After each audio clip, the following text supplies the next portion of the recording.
বিরোধী আন্দোলনের পক্ষে সবচেয়ে বিপরীত কথা, এটা অনেকে বলছেন। তার নামের সঙ্গে একসাথে উচ্চারিত হয় হা ভবন, 10%, খাম্বা, ভালো কথা, কোনোটাই তারেক রহমানের সাথে বিএনপি যেভাবে উচ্চারিত হয়, যেভাবে উচ্চারিত হয় বেগম খালেদা জিয়ার নাম, সেইভাবে আমরা এটা দেখি না। সেই তারেক রহমানের ডাকে জাতীয় সরকারের যে ডাকটা, তা কত লোকের জন্য খুব আকর্ষণীয় হবে বলে সেটি মনে হয়। আমি আরেকটু যোগ করি, 13 বছর ধরে জেল বা চিকিৎসা সূত্র ধরে যিনি দেশে আসেন না, তার মানে মানে মানে বা কথা বলে যিনি, তার কথার খুব গুরুত্ব আমরা আসলে দিব কিনা জনাব আন্দালিব রহমান পার্থ?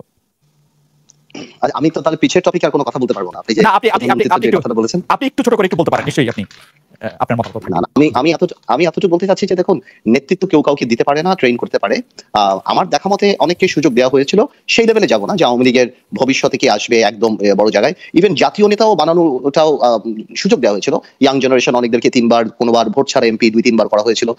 যাদের লেগেসি আছে, বড় বড় লোকজনদের ছেলেপেলেদেরকেও দেওয়া হয়েছিল। আমি এটা লক্ষ্য করেছি আওয়ামী লীগের পলিটিক্সে। কিন্তু আনফরচুনেটলি ওনারা ব্যবসা বাণিজ্য, করাপশন এইগুলিতে ব্যস্ত হয়ে গেছে। আমার মনে হয় এখানে পলিটিক্স তো আসলে বই পড়ে শেখা যায় না, পলিটিক্যাল এডুকেটেড হতে হয়, সময়ের সাথে সাথে হতে হয়। তো এই সমষ্টি এই ভ্যালুজ, এই প্রবলেমটা অ্যাকচুয়ালি সব জায়গাতেই আছে, যে পলিটিশিয়ানরা যে আসলে পলিটিক্স করবে না, তারা পয়সা কামাবে, না ব্যাংকের মালিক হবে, না ইন্স্যুরেন্সের মালিক হবে, না গাড়ি বাড়ির মালিক হবে, ওই নৈতিক জায়গাটাকে আসলে ঠিক করার মুশকিল। আর কেউ পলিটিশিয়ান কাউকে বানাতে পারে না খালেদ, এমপি মন্ত্রী বানাতে পারে। পলিটিশিয়ান হওয়ার জন্য সময় লাগে, প্র্যাকটিস লাগে, পলিটিক্যাল এডুকেটেড হতে হয়, ওই পরিবেশে থাকতে হয়, সময়ের সাথে সাথে হয়েছে। আচ্ছা, আর দ্বিতীয় কথাটা আপনি যেটা বললেন তারেক রহমান সাহেবকে নিয়ে, এই প্রস্তাবটা তারেক রহমান সাহেব করেননি। এই প্রস্তাবটা বিএনপি থেকে সিনিয়র, মানে বিএনপির তরফ থেকে তারেক রহমান সাহেব বলেছেন যে আমার দল যদি ক্ষমতায় যায়।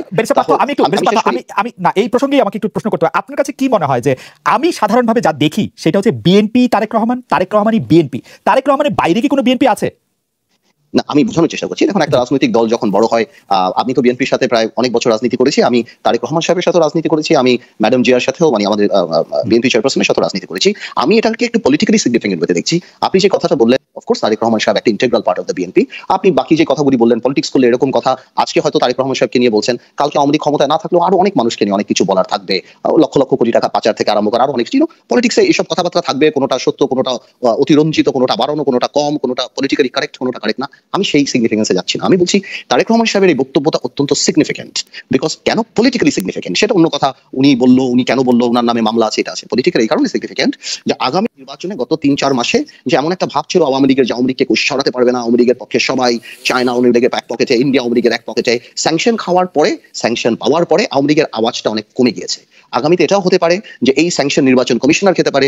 স্বপন ভাইরা যদি রাত্রেবেলা ভোট চুরি করে নির্বাচিত হওয়ার ইচ্ছা থাকে, তাহলে এমন হতে পারে স্বপন ভাইরাও কোনোদিন আর বিদেশের মুখ দেখবে না।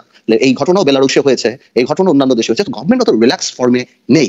এই মুহূর্তে বিএনপির একটা জোর দাবি, অন্যদের জোর দাবি, আমি পলিটিক্যালি বলছি যে আগামী নির্বাচনে এই সরকারের অধীনে যাবে না। তো সুতরাং বিএনপি যখন বলে যে আমি জাতীয় সরকার, যারা এই সরকারের বিরুদ্ধে থাকবে তাদেরকে নিয়ে আমরা জাতীয় সরকার করব ভবিষ্যতে, সেই ক্ষেত্রে আওয়ামী লীগের একটা পায় তারা যে বিএনপি না আসলে অন্যান্য নিবন্ধিত রাজনৈতিক দল নিয়ে আমরা একটা নির্বাচন করে দুনিয়াকে দেখাবো যেখানে একটা নির্বাচন হচ্ছে, বিএনপি আসুক না আসুক ডাজন্ট ম্যাটার, এদেরকে পাপেট শ্যাম গামার যেহেতু এরশাদ সাহেব নেই, শুধুমাত্র জাতীয় পার্টিকে দিয়ে সেটা হবে না। তো সেটা একটা ট্রিক, সেখানে বিএনপি একটা খেল খেলতেই পারে যে বিএনপি একটা অফার দিয়ে দিল যে ভাই তোমরা কেউ নির্বাচনে যাও না, আগামীতে নির্বাচন হবে, আমরা জাতীয় সরকার করব বা জাতীয় সরকারের কনসেপ্ট হবে, সবাই সেখানে অ্যাকোমোডেটেড হবে। আমি মনে করি এটা একটা প্রস্তাব, একটা জাস্ট মানে বন্ধুত্বের খাতিরে একটা প্রশ্ন করতে পারি যে গত 4 মাসের আওয়ামী বিরোধী রাজনীতিতে স্যাংশন ছাড়া আর কোনো কথা শুনছি না। তার মানে হচ্ছে স্যাংশন তাই যেন আওয়ামী লীগকে খুব বিপদে ফেলে দিয়েছে, গলার আওয়াজ নরম করে দিয়েছে, এবং আরো বেশি স্যাংশন, আরো বেশি চাপ, সেটার জন্যই আপনারা অপেক্ষা করছেন। সেইটাই আপনাদের একমাত্র, আপনাদের তুলের একমাত্র তীর।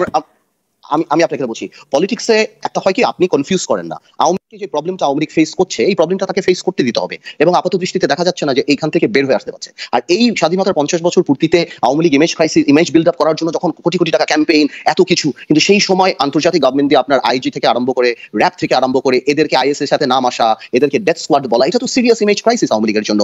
সেই জায়গাতে আবার যারা নিরপেক্ষ নির্বাচনে এখানে দেখতে আসার কথা ছিল তারাও জোর হয়েছে। I don't think Awami League has a very easy path. Awami লীগের এই হার্ডল সারমাউন্ট বা এখান থেকে বের হয়ে আসাটা কঠিন। আমি মনে করি বিএনপি ঠিকই, আমার ধারণা যে আওয়ামী লীগ এটা হ্যান্ডেল করতে দেয়া, বিকজ আমরা তো গতবার নির্বাচন করেছি এটা দেখানোর জন্য যে কোন দলীয় সরকারের অধীনে সঠিক নির্বাচন সম্ভব না, যেটা আমরা 2014 তে বিদেশের আমাদেরকে বারবার বলেছি। আওয়ামী লীগের দাবিও সেরকম যে আসলে আপনারা নির্বাচনটা করেন না নির্বাচনে জেতার জন্য, আপনারা নির্বাচনটা করেছেন যে আওয়ামী লীগ যে একটা খারাপ নির্বাচন করতেছে সেটা দেখানোর জন্য। না, এটা আওয়ামী লীগের বলার প্রশ্নই ওঠে না, বিকজ আওয়ামী লীগ 41টা প্রার্থীকে ফিজিক্যালি হার্ম করেছে।